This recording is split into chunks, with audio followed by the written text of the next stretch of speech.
गलत काम के लिए भगवान मुझे सजा देंगे या माफ़ करेंगे? इन प्रश्नों के उत्तर अक्सर हम मनुष्य ढूंढते रहते हैं। जब हम कुछ गलत करते हैं तो क्या भगवान हमें दंड देते हैं? यदि आज कोई व्यक्ति चोरी कर रहा है तो चोरी करने की उसकी क्रिया दृश्यमान कर्म है। इस कर्म का फल इस जीवन काल में ही मिल जाएगा।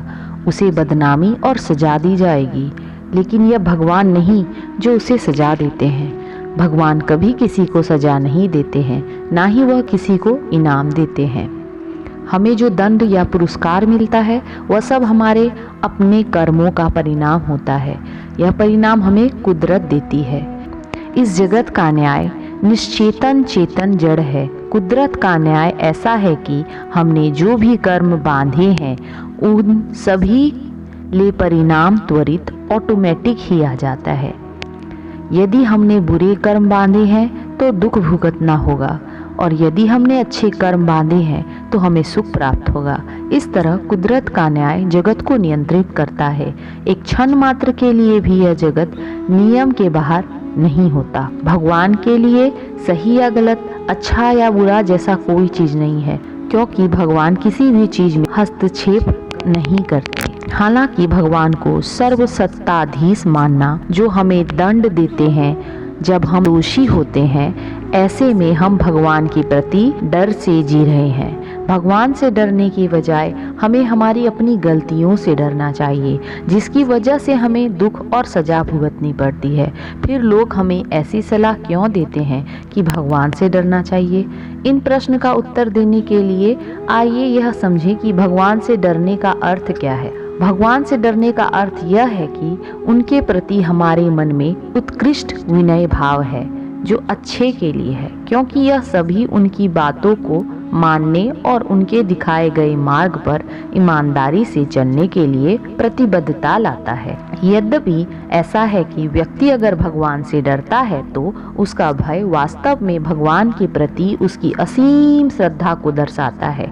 यह दर्शाता है कि उसकी इच्छा भगवान की इच्छा के अनुसार जीवन जीने की है, ना कि उसके स्वयं की सोच समझ के अनुसार। और यह भी दर्शाता है कि वह भगवान को कैसे प्रसन्न करना चाहता है, जिसे वह सबसे अधिक प्रेम करता है। इसीलिए किसी भी तरह से खुद अपराध ना हो, इस बात का उन्हें डर है। क्या भगवान मेरी गलतियों को मुझे माफ करेंगे? भले ही हम कितनी भी सावधानी बरतते हैं, लेकिन हम गलतियां तो करते ही हैं। हालांकि भगवान को हमें माफ करने की आवश्यकता नहीं है, क्योंकि वह कभी भी किसी को सही या गलत नहीं देखते।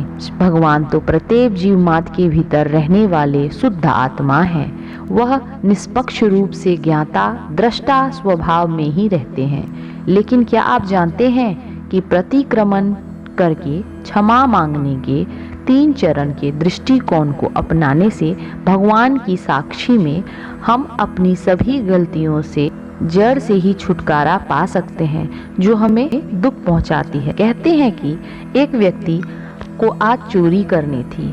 अब यदि वह शुद्ध इरादे से भगवान के सामने अपनी गलती का बचाव या छिपाता नहीं, अपनी गलती का दिल से स्वीकार करता है, कहता है कि हे भगवान, मैं स्वीकार करता हूँ कि मैंने चोरी की है, और खुद के साथ क्षमा मांगते हुए प्रतिक्रमण करता है कि हे भगवान, मैं माफ़ी मांगता हूँ। ईमानदारी से भगवान से शक्ति मांगते हैं कि वह अपनी गलती को कभी ना दोहराएं।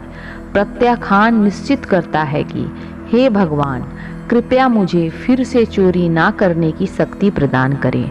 ऐसा करने पर उनकी पुरानी राय जो थी कि चोरी करने में कुछ भी गलती नहीं है, उसमें परिवर्तन होना शुरू होता है। चोरी करना गलत है। जो भी गलती की गई है वह गलत राय अभिप्राय का नतीजा है। एक अभिप्राय बदलना सबसे बड़ी उपलब्धि है।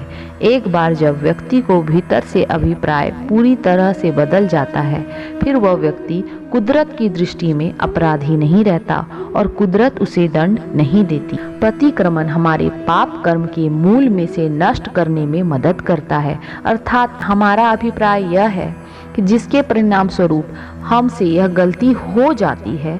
जब जड़ें मूल से ही निकल जाती है तो इसका अर्थ यह है कि हम फिर से ऐसी गलती नहीं करेंगे। प्रतिक्रमण हमारे पाप कर्म के मूल में से नष्ट करने में मदद करता है, जिसके परिणाम स्वरूप हमसे यह गलती हो जाती है, हम जड़ें ही मूल से निकल जाती है। जब जड़ें ही मूल से निकल जाती है तो इसका अर्थ यह है कि हम फिर से यह गलती नहीं करेंगे।